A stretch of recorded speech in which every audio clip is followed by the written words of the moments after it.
संपूर्ण राज्याचं लक्ष लागून राहिलेल्या चंदगड विधानसभा मतदारसंघात साधारण पंचरंगी लढत होण्याची शक्यता आहे आणि यामध्ये महत्त्वाचं एक नाव आपल्यासमोर येतं ते म्हणजे मानसिंग खोराटे. अपक्ष लढणार की जनसुराज्य पक्षाकडून लढणार, या सर्व प्रश्नांची उत्तरं देण्यासाठी स्वतः मानसिंग खोराटे जे आपल्यासोबत आहेत, आपण त्यांच्याशी बातचीत करूयात.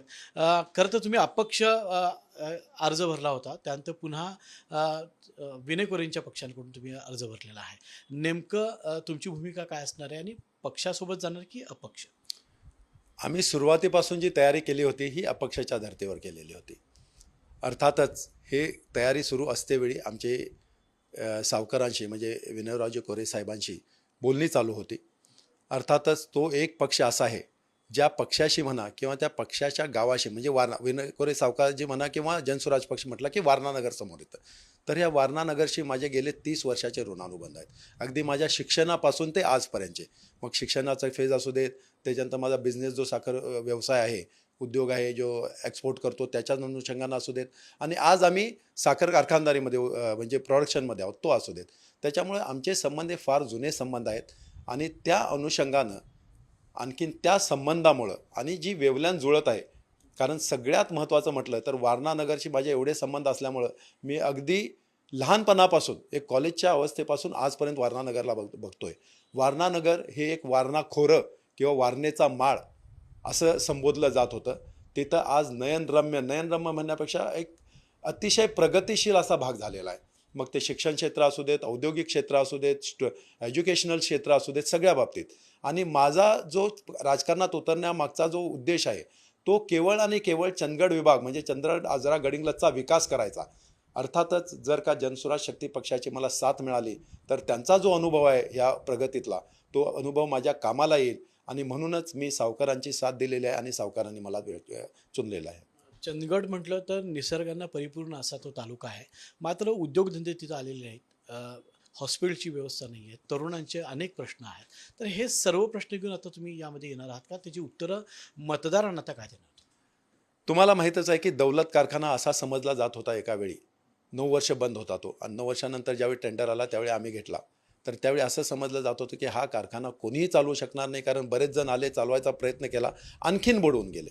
भल्या मोठ्या कर्जाच्या ओझ्याखाली आम्ही तो कारखाना घेतला, आणि तो नुसता घेतला नाही तर अतिशय उत्तमपणे चालवलेला आहे. आज आपला चंदगड कारखाना, जो कारखाना अगदी रसातळाला घेऊन 0व्या नंबरवर होता असं म्हटला तरी चालेल, तो आज आपला कारखाना महाराष्ट्र सरकारनं गौरवलेला आहे. पेमेंट देण्यामध्ये टॉप 5 कारखान्यापैकी 3 नंबरचा अख्खा महाराष्ट्रातला कारखाना आहे. अशी जर का भरारी एखाद्या अगदी फिनिक्स पक्षी जो आपण म्हणतो, राखेतून उडून पक्षी जेव्हा भरारी घेतो, तशी आम्ही भरारी जर का दौलतला दिलेली आहे, तर त्या अनुषंगानंच मला आपल्या ह्या तालुक्याविषयी, भागाविषयी, आजरा गडिंग्लज चंदगड भागाविषयी काहीतरी करायचं आहे. मी स्वतः आज उद्योजक आहे आणि आलेलो अगदी गरीब शेतकरी फॅमिलीतून आहे. त्यामुळे एक एक पायरी चढत मी वर आलेलो आहे. प्रत्येक पायरीवर काय त्रास होतो, काय कष्ट घ्यावे लागतात, आणि त्या मिळालेला सगळा अनुभव मी माझा कामी लावून इथं रोजगार उपलब्धता करणं हे माझं सगळ्यात पहिलं उद्दिष्ट असणार आहे. निसर्गरम्य तुम्ही म्हटला त्याप्रमाणे अगदी निसर्गरम्य भाग आहे. पर्यटन इथं अक्षरशः तुम्हाला सांगतो टॉप लेवलचं पर्यटन होऊ शकतं. अगदी महाबळेश्वरला मागे टाकेलाचं होऊ शकतं, कारण इथं काही नाही असं नाही आहे. गड किल्ले आहेत, डोंगरदऱ्या आहेत, धबधबे आहेत, पॉईंट्स आहेत, सगळं सगळं काही आहे, सुंदर वातावरण आहे. पण झालेलं काहीच नाही. ते मला करायचं आहे आणि मी उद्योजक स्वतः असल्यामुळे मी ते करू शकतो ह्याची मला खात्री आहे. आणि त्यात जनसुराज्याची साथ मिळाल्यामुळं, वारणेचा अनुभव असल्यामुळं मला ते अतिशय सोपं जाईल. ह्यासाठीच मी हे सर्व आता या मतदारसंघात राष्ट्रवादीचे आमदार आहेत. तुमच्या अनेक भाषणांमध्ये ते अपघाती आमदार आहेत असं तुम्ही अनेक वेळा म्हणतात. त्यांच्यावर काही विकास झाला आहे का नाही? इतक्या मोठ्या प्रमाणामध्ये 2.5 वर्षात निधी राज्याला मिळालेला आहे, त्याचा वापर झाला आहे की नाही? अपघाती आमदार हे सगळ्यांनीच त्यांना दिलेली बुरुदावली आहे.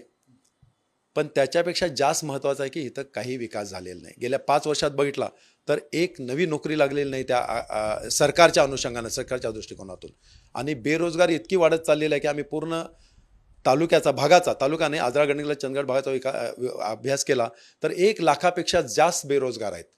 एवढी बेरोजगारी म्हणजे महाभयंकर असते, कारण बेरोजगारी खूपच वाढली तर नंतर वाईट कृत्य, वेगळ्या मार्गाला युवा लागणं, व्यसनाधीन होणं, ह्या सगळे प्रकार घडतात. आणि त्याच्यावर वेळीच जर का काही उपाय योजले नाहीत तर महाभयंकर होऊ शकतं. म्हणून मी गेल्या वर्षी एक रोजगार मेळावा भरवला.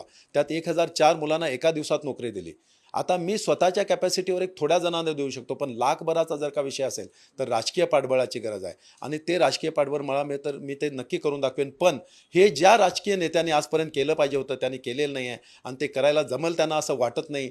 कारण जर करायचं असतं तर आतापर्यंत थोडं तरी त्यांनी केलं होतं. 0 नोकऱ्या लावलेल्या आहेत त्यांनी मागच्या 5 वर्षात.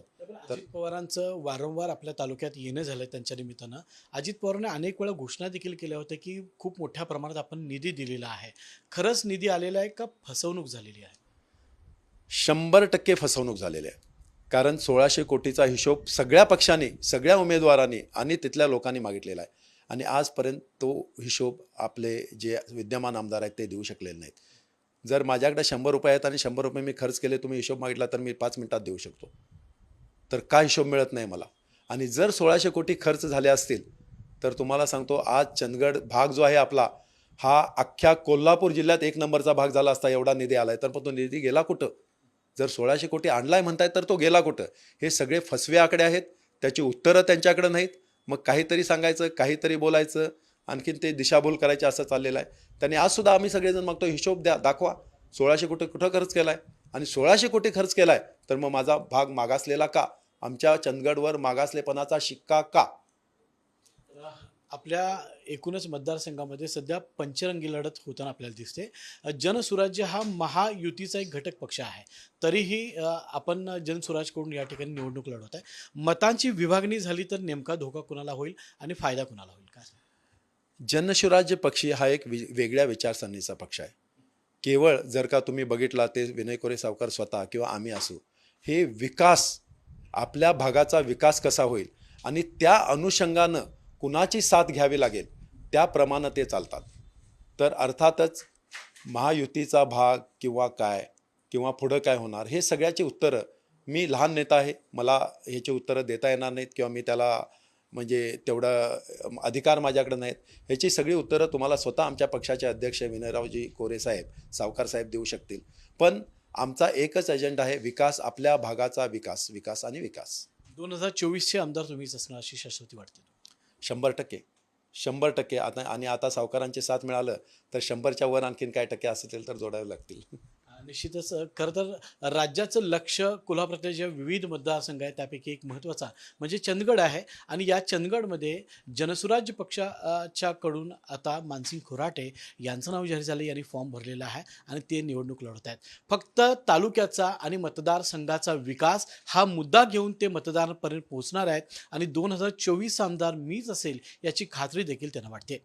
कॅमेरामन सचिन सावंत सोबत मी रणजित माजगावकर, साम टीव्ही, कोल्हापूर.